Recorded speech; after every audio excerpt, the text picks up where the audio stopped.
तो एंट्रोपी क्या होता है, ध्यान से सुनना, समझना, बहुत ही सिंपल है। एंट्रोपी में हम मेजर करते हैं रैंडमनेस, किसी भी मॉलिक्यूल का, किसी भी पार्टिकल का, किसी भी मैटर का या उसके एटम का। डिसऑर्डरनेस या फिर मिक्सिंग को हम मेजर करते हैं। तो पहले मैं लिख दूं कि हम मेजर क्या कर रहे हैं, है ना। Yes sir. तो हम कर रहे हैं, देखो, रैंडमनेस, या फिर हम मेजर कर लेते हैं डिसऑर्डरनेस,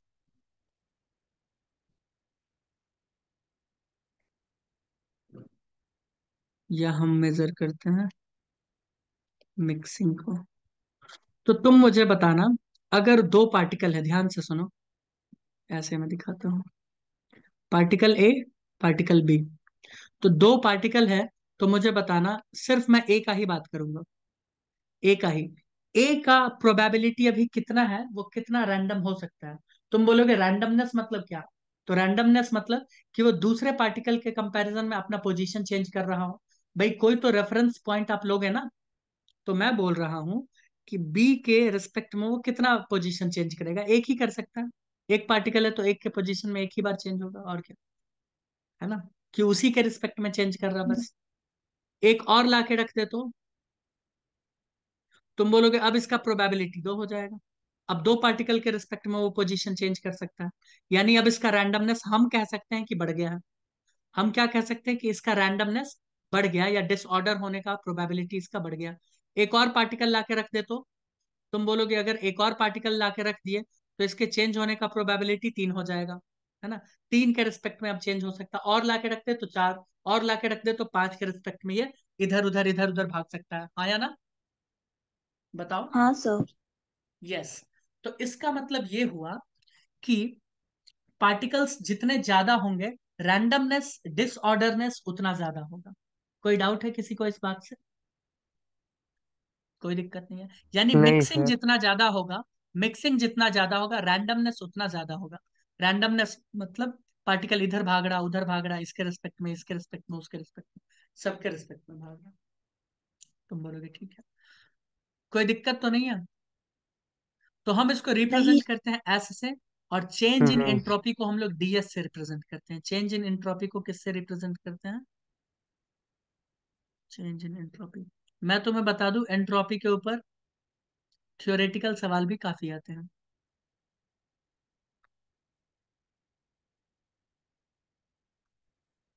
डीएस या फिर डेल्टा एस, जो भी लिखना चाहो वो लिख लो। इसका फॉर्मूला अगर मैं बात करूं डीएस का क्या होता है, तो तुम जानते होगे, final entropy minus initial entropy. Mamta समझ में आया ना मैं क्या कहना चाह रहा हूँ, रैंडमनेस का आधार मतलब। हाँ सर, समझ में आया।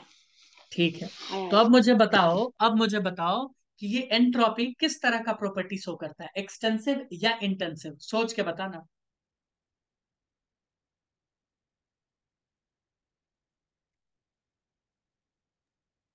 सभी लोग एक्सटेंसिव। बताएंगे। Extensive property, very good. क्यों, ध्यान से देखो कैसे। ये एक बड़ा सा पार्टिकल था, अभी इसमें बहुत सारे पार्टिकल्स हैं, ठीक है, बहुत से पार्टिकल्स हैं। लेकिन जैसे ही हम इसको ब्रेक कर देंगे, तो क्या प्रोबेबिलिटी रैंडमनेस का घट जाएगा। पहले मान लो 1 लाख पार्टिकल था, है ना, अब घटा दिए 50,000 ही रह गया। तो प्रोबेबिलिटी घट गया ना सीधे आधा से, रैंडमनेस का। हाँ। क्या कहते हो दोस्तों? तो इसे कहते हैं एक्सटेंसिव प्रॉपर्टी। ये कैसा प्रॉपर्टी शो करता है, एक्सटेंसिव। चलो भैया, जो अमाउंट के ऊपर डिपेंड करता है उसे कहते हैं एक्सटेंसिव प्रॉपर्टी। तो ये होता है एक्सटेंसिव प्रॉपर्टी।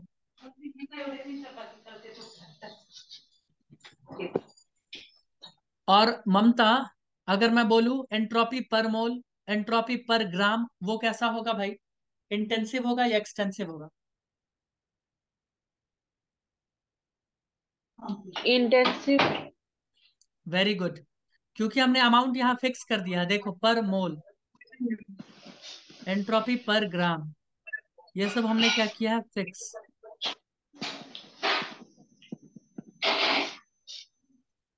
तो ये सब होता है इंटेंसिव।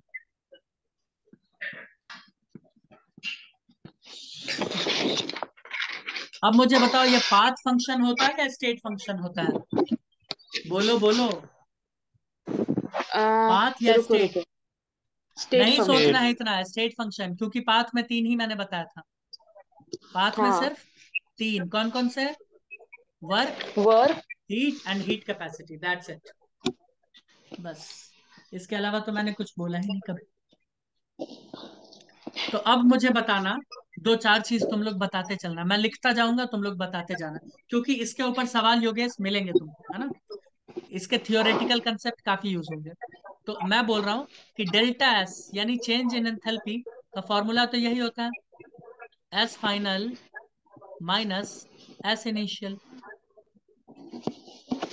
किसी की तरफ से मेरा आवाज कॉपी हो रहा है, so kindly mute,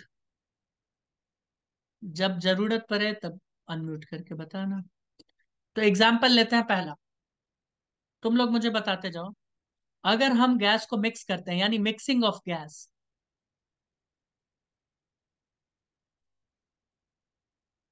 mixing of gas अगर हम करें, तो चेंज इन एंट्रोपी वो पॉजिटिव होगा या मतलब नेगेटिव होगा?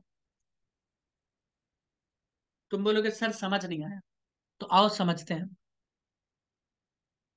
ये बक्सा है, अभी मान लेते हैं इसमें जो गैस है ना, उसकी वजह से एंट्रोपी मान लेते हैं 10 है, 10 यूनिट, जो भी है 10। अब इसमें जो गैस डाल देंगे, ये इनिशियल डेटा था, ये क्या था? इनिशियल। अब मुझे बताओ, इसमें और गैस मिला देंगे तो एंट्रोपी बढ़ेगा या घटेगा? बस ये बता दो, और गैस मिलाएंगे तो बढ़ेगा। बढ़ेगा, बिल्कुल बढ़ेगा, मैंने बताया ना, नंबर ऑफ बढ़ेगा सर। मॉलिक्यूल्स बढ़ेंगे। नंबर ऑफ मॉलिक्यूल्स बढ़ेंगे, और वैसे मॉलिक्यूल जो मूव कर सकते हैं, तो क्या हो जाएगा? एंट्रोपी बढ़ जाएगा। तो मान लेते हैं पहले इनिशियल 10 था, अब हो गया 20, अब फाइनल क्या हो गया? 20, मिक्सिंग के बाद 20। तो मैं बोल रहा हूँ डेल्टा एस कैसे निकालोगे? तुम बोलोगे फाइनल माइनस इनिशियल, तो 20 माइनस 10, तो ये क्या हो जाएगा? डेल्टा एस पॉजिटिव ही आया ना, क्योंकि फाइनल का हाँ वैल्यू ज्यादा ही आने वाला है। तो मिक्सिंग ऑफ गैस में क्या होने वाला है दोस्त? मिक्सिंग ऑफ गैस में डेल्टा एस पॉजिटिव आएगा। कोई दिक्कत किसी को? नहीं सर। ममता समझा? हाँ sir. Good, you are a good human being. और मिक्सिंग ऑफ लिक्विड में बताओ क्या होगा ममता?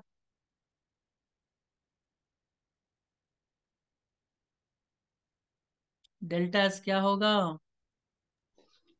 पॉजिटिव। पॉजिटिव ही वेरी होगा गुड, ना। पॉजिटिव ही होगा भाई, मिक्सिंग हो रहा है ना, तो मिक्सिंग में तो हम्म। पॉजिटिव ही होगा। और मिक्सिंग ऑफ सॉलिड कर दे तो मृणाली? पॉजिटिव ही होगा ना। बिल्कुल, ये भी पॉजिटिव होगा, इसमें भी कोई दिक्कत वाली बात है ही नहीं। नहीं। ठीक है, कोई दिक्कत नहीं है, तो आओ कुछ अलग चीज पूछ ले तुम लोगों से, देखते हैं कॉमन सेंस किसके पास है। अगर हम कंपेयर करें डिफरेंट फिजिकल स्टेट में, है ना, कंपेयर करते हैं, मान लो compare in different physical state, मुझे बताओ सबसे ज्यादा रैंडमनेस या एंट्रोपी किसका होगा? गैस का, लिक्विड का, सॉलिड का? सोच के बताना। गैस का। वेरी गुड, क्यों होगा जरा इस पर रोशनी डालो। क्योंकि वहां पे इंटरमोलिकुलर फोर्स वीक होता है। वीक है, इसी वजह से पार्टिकल्स मूव कर रहे होते हैं। जो मूव करेगा वही पोजीशन चेंज करेगा, वही रैंडम होगा। जो मूव ही कम करेगा या मूव ही नहीं करेगा, वो कहाँ से चेंज हो जाएगा? तो इसी वजह से, वैसे इसमें कोई कंफ्यूजन होना नहीं चाहिए, इसी वजह से गैस का कंपैरेटिवली लिक्विड से ज्यादा होता है, और लिक्विड का कंपैरेटिवली सॉलिड से ज्यादा होता है। ठीक है, एंट्रोपी, क्योंकि पार्टिकल्स उसके मोशन में होते हैं, और जो मोशन में होगा वही पोजीशन चेंज करेगा ना, उसके रिस्पेक्ट में, इसके रिस्पेक्ट में, उसके रिस्पेक्ट। क्या हाँ कहते हो? सर। ठीक है, अब आओ कुछ कुछ चीजें, इंपॉर्टेंट चीजें जानते हैं इसके बारे में। ठीक है, पहला इंपॉर्टेंट चीज, ये जो एंट्रोपी होता है ना दोस्त, तुम लोग खुद बताओगे, हाँ सही बात है। एंट्रोपी का मोल के साथ, नंबर ऑफ मोल के साथ कैसा रिलेशन होना चाहिए? डायरेक्ट या इनडायरेक्ट? सोच के बताओ। डायरेक्ट। वेरी गुड, क्योंकि पार्टिकल्स अगर बढ़ जाते हैं तो एंट्रोपी क्या हो जाएगा, बढ़ जाएगा। कोई दिक्कत है? कोई दिक्कत नहीं है। इसका मतलब एक सवाल लो, एक सवाल लो। 1 मोल N2, 1 mole of N2 gas and 2 mole of N2 gas, बताओ किसका एंट्रोपी ज्यादा होगा? 2 मोल ऑफ N2 सेकंड का गैस। सर 2 मोल। 2 का ज्यादा होगा।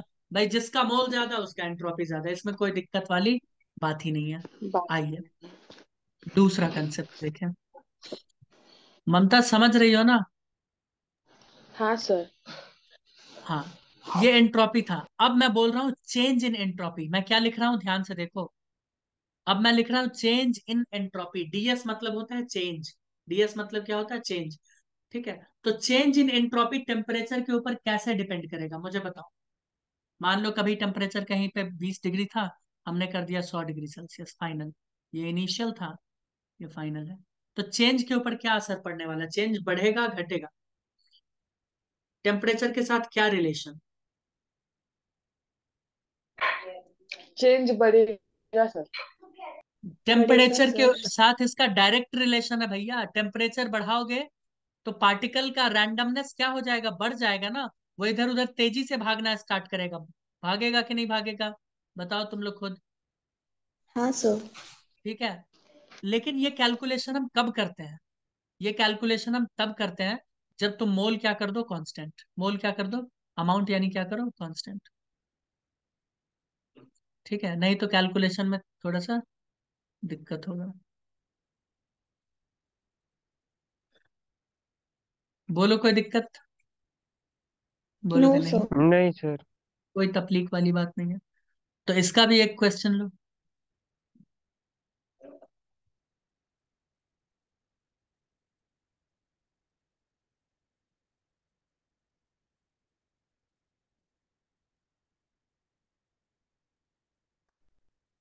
मोल देखना कांस्टेंट होना चाहिए।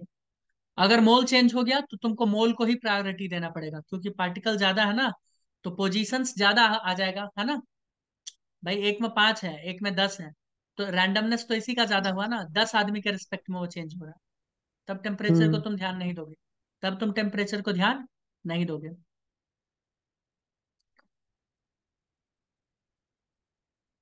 अभी बताओ। अब तुम बोलोगे सर मोल तो यहाँ पे सेम है, गैस भी सेम है, अंतर किसका है, सिर्फ टेम्परेचर का। तो टेम्परेचर जिसका ज्यादा उसका क्या ज्यादा, अरे उसका क्या ज्यादा भाई, चेंज। हाँ, उसका चेंज एंट्रोपी, ज्यादा। उसका एंट्रोपी का चेंज ज्यादा हो जाएगा। कोई दिक्कत नहीं है। ठीक, आओ एक और कंसेप्ट सीखें, तीसरा। एटोमिसिटी मतलब जानते हो क्या होता है? मैं बोलता हूं कि एक मॉलिक्यूल के अंदर, ध्यान से सुनो, मैं बोल रहा हूं एक मॉलिक्यूल के अंदर कितने नंबर ऑफ एटम्स है उसे कहते हैं atomicity, number of atoms. Number of atoms present in a molecule. Helium नाम का एक मॉलिक्यूल होता है, हीलियम के मॉलिक्यूल में कितने एटम होते हैं? हीलियम के मॉलिक्यूल में कितने एटम होते हैं? एक होता है, दो। एक एक। होता है। हाँ, यानी एक। वही एटम वही मॉलिक्यूल, वही एटम वही मॉलिक्यूल। इसीलिए हीलियम को मोनो एटॉमिक कहते हैं। H2 में कितना होता है? 2 होता है। O2 में कितना दो। होता है? 2 होता है। N2 में कितना दो। होता है? 2 होता दो। है। S8 में कितना होता है?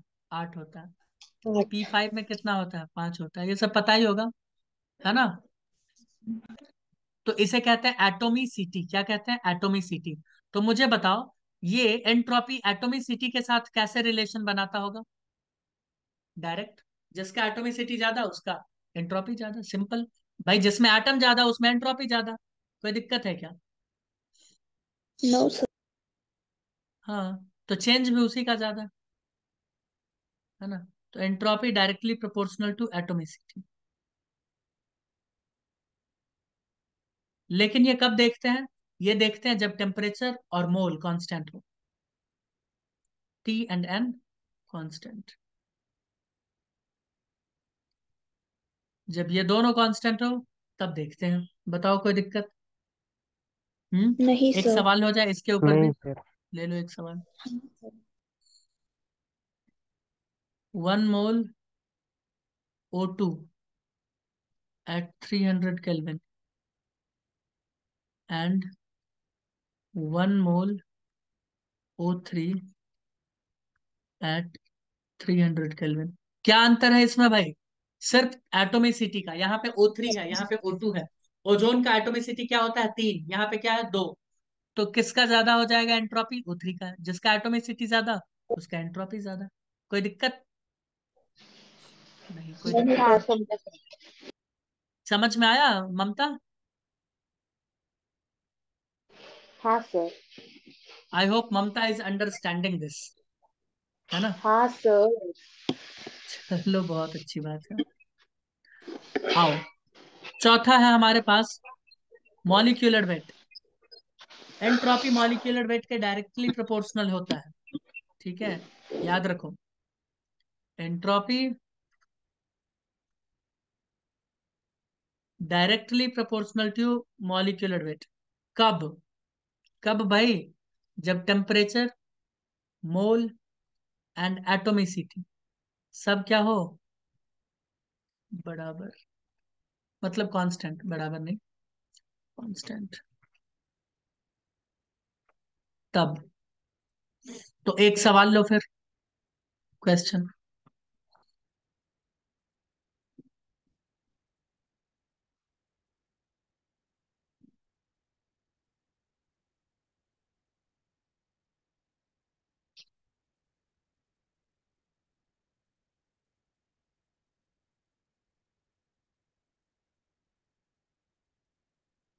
अब बताओ, मास किसका ज्यादा सेकेंड है? वाला सर। मास O2 का ज्यादा है। तो जिसका नाइट्रोजन मॉलिक्यूलर एटम। वेट ज्यादा, जिसका मॉलिक्यूलर वेट ज्यादा उसका एंट्रोपी ज्यादा, है ना? बताइए, कोई दिक्कत? नहीं। और आओ, एक और कंसेप्ट सीखो फिर।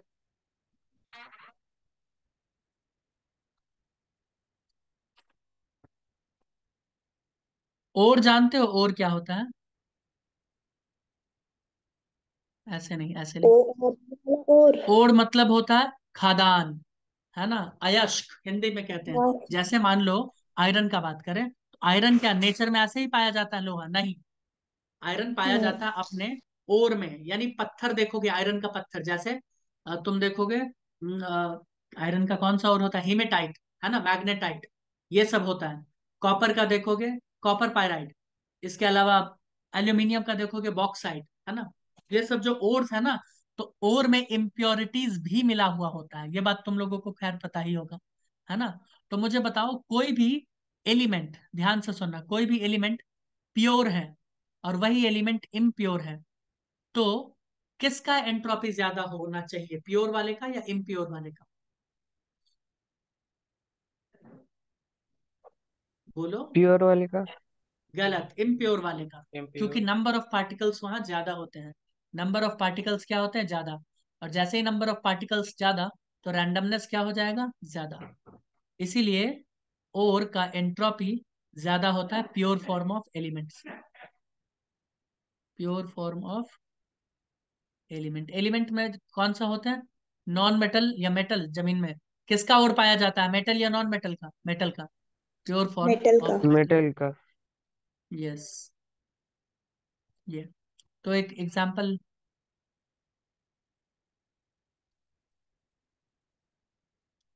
कॉपर एंड, चलो कॉपर पायराइट। मुझे ये बताओ, इसमें किसका है ज्यादा? क्वेश्चन ब्लैक से लिखते हैं, रुको। कॉपर पाइराइट का सर। राइट का। एल्यूमिनियम, क्वेश्चन ही बदल दिया। अब बताओ, एल्यूमिनियम एंड बॉक्साइट। बॉक्साइट का। अब बॉक्साइट बताओ, का। बॉक्साइट का। बॉक्स। क्योंकि बॉक्साइट एक और है, एल्यूमिनियम का और का नाम होता है बॉक्साइट। ठीक है, कोई दिक्कत? हाँ ना। ठीक है, अब कोई दिक्कत नहीं है तो आगे आओ। तुम लोग मुझे बताओगे प्रोसेस ऑफ फिजिकल स्टेट का चेंज, है ना? इसमें खटाखट बताना, process of physical state change. तुम लोग बताते जाओगे तो मुझे अच्छा लगेगा, लगेगा ना? हाँ सर। तो चलो बताओ, ममता तुम ही बताओगी। मुझे पता है तुम बता दोगी, 100% बता दोगी। मुझे बताना ममता, ये वेपोराइजेशन क्या होता है? लिक्विड गैस में जब कन्वर्ट होता है। यस। क्या होता है वेपोराइजेशन? लिक्विड जब वेपर में कन्वर्ट हो जाए। तो मुझे बताना ममता, जब लिक्विड से वेपर बनाते हैं हम लोग, एंट्रोपी बढ़ता है या घटता है? एंट्रोपी का चेंज पॉजिटिव होगा नेगेटिव होगा? जल्दी बोलो। पॉजिटिव होगा पॉजिटिव भैया। होगा। क्यों? क्योंकि ये है फाइनल प्रोडक्ट। फाइनल का एंट्रोपी ज्यादा है और इनिशियल का कम है, तो ज्यादा में से कम माइनस करोगे तो पॉजिटिव ही तो आएगा। ठीक है, ये तो वेपराइजेशन था। सब्लिमेशन क्या होता है?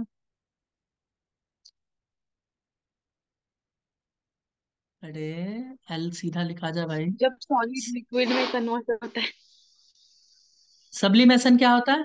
जब सॉलिड वेपर में कन्वर्ट होता है ना? ओ। जब सॉलिड वेपर में कन्वर्ट होता है। तो मुझे बताओ, यहाँ पे डेल्टा एस क्या होगा? पॉजिटिव ही होगा ना सर। Very good. यहाँ भी पॉजिटिव होगा। क्यों? क्योंकि देखो, फाइनल में ज्यादा है एंट्रोपी और इनिशियल में एंट्रोपी कम है, तो ज्यादा माइनस कम, तो पॉजिटिव ही होगा। ओके, उसके बाद मेल्टिंग। मेल्टिंग क्या होता है? सॉलिड जब लिक्विड में कन्वर्ट होता जब सॉलिड से हम लिक्विड बनाते हैं, तो जब सॉलिड से लिक्विड चेंज होता है, फिजिकल स्टेट का चेंज होता है, तो इसमें डेल्टा एस क्या होगा? जल्दी बोलो। पॉजिटिव ही है। होगा। पॉजिटिव। पॉजिटिव ही होगा, क्योंकि लिक्विड का एंट्रोपी ज्यादा होता है सॉलिड के कंपैरिजन में, तो ये ज्यादा एंट्रोपी माइनस कम एंट्रोपी, तो ज्यादा में से कम माइनस करोगे तो पॉजिटिव ही आएगा। ओके, उसके बाद बात करते हैं फ्रीजिंग का। तो फ्रीजिंग क्या होता है? लिक्विड से जब सॉलिड बनाते हैं, ये क्या होगा? जल्दी बताओ ममता। नेगेटिव। Very very good. ये नेगेटिव होगा, क्योंकि फाइनल में कम है, इनिशियल में ज्यादा। कम में से ज्यादा माइनस करोगे तो नेगेटिव आएगा। ठीक है, यहां तक तो दिक्कत बिल्कुल नहीं होना चाहिए, है ना? अगर केमिकल रिएक्शन का हम बात करें, तो केमिकल रिएक्शन में चेंज को कैसे देखते हैं, वो भी आओ जल्दी से लिख ले। ये हटा दे। आओ।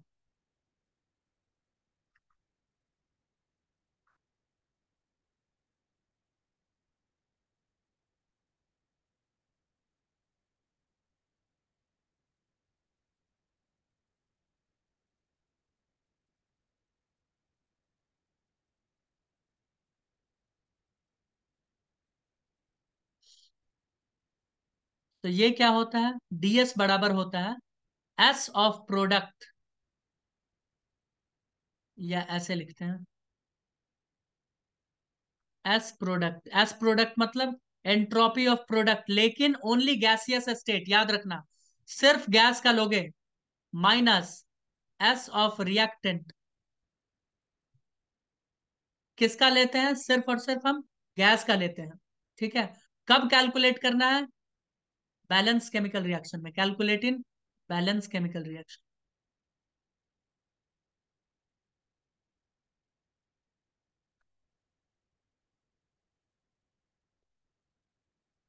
एक सवाल दे दें, बताओ। आओ एग्जाम्पल लेते हैं एक, जल्दी से। मान लो ये N2 है, प्लस हम इसमें कर रहे हैं H2, प्लस कर रहे हैं H2, और हमें मिल रहा है 2NH3। क्या ये बैलेंस्ड है? हाँ, ये बैलेंस है। सॉरी, 3 लगा देते हैं, अब बैलेंस्ड है। तो अब मुझे बताओ डेल्टा एस क्या आने वाला है? तुम बोलोगे सर डेल्टा एस बहुत इजी है, ये फॉर्मूला लगा देते हैं। क्यों मृणाली? तो डीएस, प्रोडक्ट का कितना है दोस्त? प्रोडक्ट का कितना है एंट्रोपी? तो प्रोडक्ट का तुम स्टोइक्योमेट्री कोफिशिएंट ले लो, ये दो ले लो स्टोइक्योमेट्री कोफिशिएंट एंट्रोपी की जगह पे। तो हम ले लिए हैं 2, माइनस रिएक्टेंट। रिएक्टेंट का कितना है? 3 और प्लस 1 कितना हो गया? 4। यहाँ पे कुछ नहीं है तो 1 होगा ना, तो 3 + 1 कितना हो गया? 4। तो कितना हो गया, 2 - 4, यानी ds आ गया -2। तो मैं 2 मत लिख देना, चलो लिख देते हैं। कैलकुलेशन ऐसे नहीं करते हैं, ये जो स्टोइक्योमेट्रिक कोफिशिएंट बताए हैं, इससे बस ये पता चला है कि ये नेगेटिव है, डेटा ये नहीं है, एग्जैक्ट डेटा ये नहीं होगा, पूरा कैलकुलेट करना पड़ेगा। ठीक है, क्यों कर दिया है? क्योंकि हमें पता है नाइट्रोजन भी गैस है, हाइड्रोजन भी गैस है, ये भी गैस है। ठीक है, अगर एक और सवाल दे दे तो, जैसे I2 + H2 गिव्स 2HI, और ये है सॉलिड यहाँ पे, मैं बोल दूं ये है सॉलिड यहाँ पे, और ये है गैस। तो डेल्टा एस क्या होगा भाई? Reactant product minus reactant, product क्या है? जीरो। देखो ना, प्रोडक्ट क्या है? जीरो, क्योंकि सॉलिड का हम कैलकुलेट ही नहीं करेंगे।